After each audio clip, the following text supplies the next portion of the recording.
Bonjour, c'est Amour Reptile, j'espère que tu vas bien. En tout cas, moi, ça va.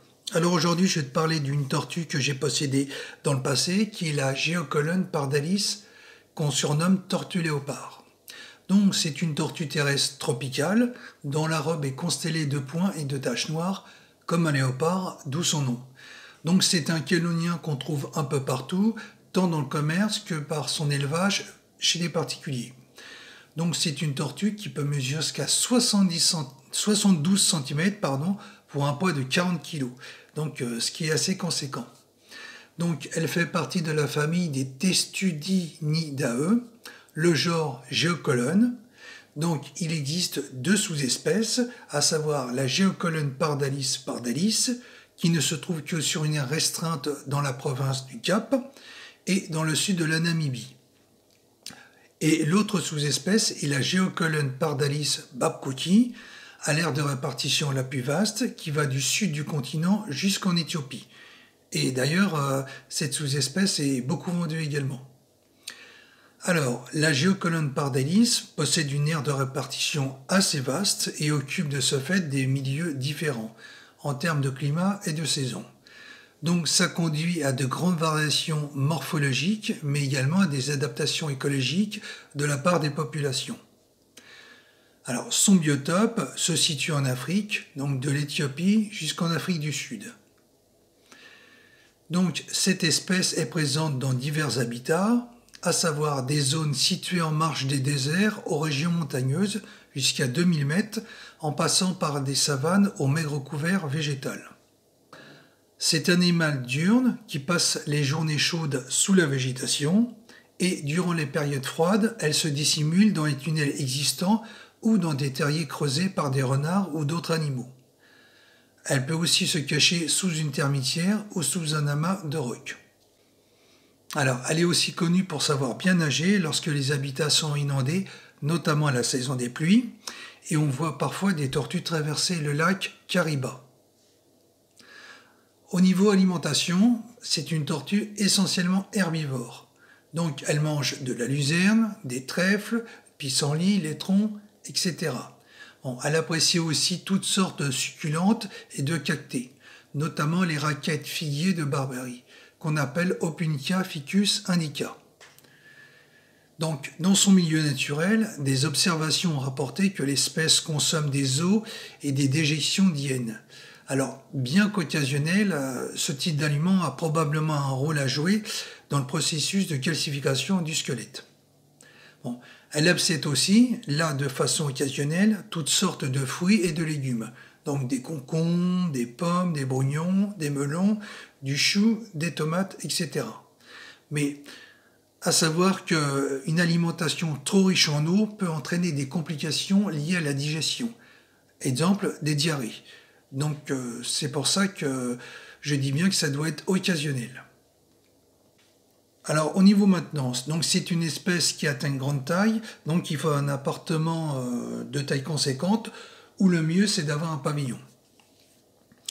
Alors, l'élevage se fera uniquement en terrarium désertique pour les adultes et en terrarium tropical humide pour les juvéniles, et en enclos l'été si on en a la possibilité. Alors, l'idéal, je dis bien idéal, c'est d'acheter des jeunes qui sont nés en captivité. Pourquoi? Parce que pour une raison qu'on n'explique pas, il peut arriver qu'il y ait des cas de mortalité de juvéniles. Et on n'a pas encore l'explication par rapport à ça. Donc c'est mieux de se procurer des jeunes justement qui sont nés en captivité. Et qui plus est, ils n'auront pas certaines pathologies que les jeunes qui sont ramassés dans la nature, à savoir des tortues parasitées, des tortues qui peuvent avoir une maladie ou même plusieurs, ce qui est toujours le lot des tortues ramassées dans leur biotope naturel. Donc l'avantage d'une tortue née en captivité, elle n'aura pas ces pathologies, ou une de ces pathologies, et elle va mieux s'adapter à la captivité parce qu'elle est née justement en captivité. Voilà. Alors, j'ajouterai en plus que dans tous les cas, c'est une espèce qui est déconseillée aux débutants. Donc il vaut mieux avoir une petite expérience avant de se lancer dans l'élevage de cette espèce. Donc pour le matériel, donc, il faut un terrarium qui fasse 5 fois la taille de la tortue. Donc c'est une règle valable pour toutes les tortues. Il faut un néon UVB, donc à 10%, hein, voire même plusieurs néons pour faire toute la longueur du terrarium, parce qu'il sera assez long. Il faudra également une ampoule chauffante, dont la puissance sera évidemment adaptée à la longueur, donc au volume du terrarium. Et tout ça sera relié à un programmateur d'horaire. Également un substrat, une à plusieurs cachettes, donc exemple des écorces de chêne de liège, c'est très bien. Et enfin, le dernier élément qui a toute son importance et dont je ne fais jamais l'impasse lorsque je fais mes vidéos, c'est de lui aménager un décor. Ça, c'est très important psychologiquement. Donc, ça peut être un décor qui est fait, par exemple, avec de fausses plantes. Après, tout est question d'imagination. Alors, pour les paramètres climatiques, donc, les températures en journée 28 à 30 degrés, les températures pour la nuit de 25 à 24 degrés.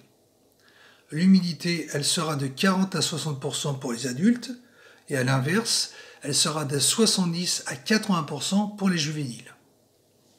Ça, c'est très important, parce que si l'humidité pour les juvéniles est très faiblarde, ça va engendrer des déformations de la carapace qui sont irréversibles, donc à éviter. Alors, pour l'hibernation, là, en fonction des populations et de leur situation géographique, la tortue léopard peut hiberner. Mais dans la mesure où l'origine n'est pas connue, il est préférable justement de ne pas la faire hiberner pour éviter de faire des erreurs. La reproduction. Alors, les œufs sont au nombre de 4 à 8 pour chaque ponte, de forme sphérique. Et ils mesurent 45 mm. Bon, il peut avoir jusqu'à 6 pontes par an, espacées de quelques semaines. Alors, toujours dans la nature, il peut même avoir 10 œufs par nid, ce qui en fait une cinquantaine sur l'année, ce qui est assez conséquent. L'incubation dure au moins 200 jours et peut aller parfois jusqu'à 380 jours selon les lieux de ponte, en attendant l'indispensable saison pluvieuse. Et enfin, on arrive au dernier thème, la protection. Alors, c'est une espèce qui est mangée par les populations locales, comme beaucoup d'autres malheureusement, et dont les carapaces vides sont travaillées pour en faire des récipients ou des instruments de musique. Alors, d'autre part, les œufs sont détruits par de nombreux petits carnivores, et les jeunes sont même dévorés par des chauves-souris, des varans et les serpents locaux. Alors, il faut savoir que les incendies sont fréquents dans ces régions et se révèlent très néfastes pour cette espèce. Mais toutefois, pour la bonne nouvelle, elle a la capacité de se cacher dans des terriers et tunnels assez profonds, donc ce qui l'aide à se préserver en cas d'incendie. Sa meilleure défense, ça c'est indéniablement son camouflage qui est parfait et qui lui permet justement de bien se confondre en totalité avec le milieu où elle vit. C'est-à-dire que même à quelques mètres, on peut très bien ne pas voir cet animal au milieu des déchets végétaux et de la pailleraille. Alors, c'est une espèce protégée dans nombre de parcs et de réserves, et à ce titre-là, elle est inscrite à l'annexe 2 de la CITES. Voilà, écoute, je pense t'avoir tout dit sur cette espèce. Si tu l'élèves, que tu as eu de la reproduction, n'hésite pas à le dire dans la barre des commentaires. Et moi, je te dis à la prochaine pour une autre vidéo. Bye bye!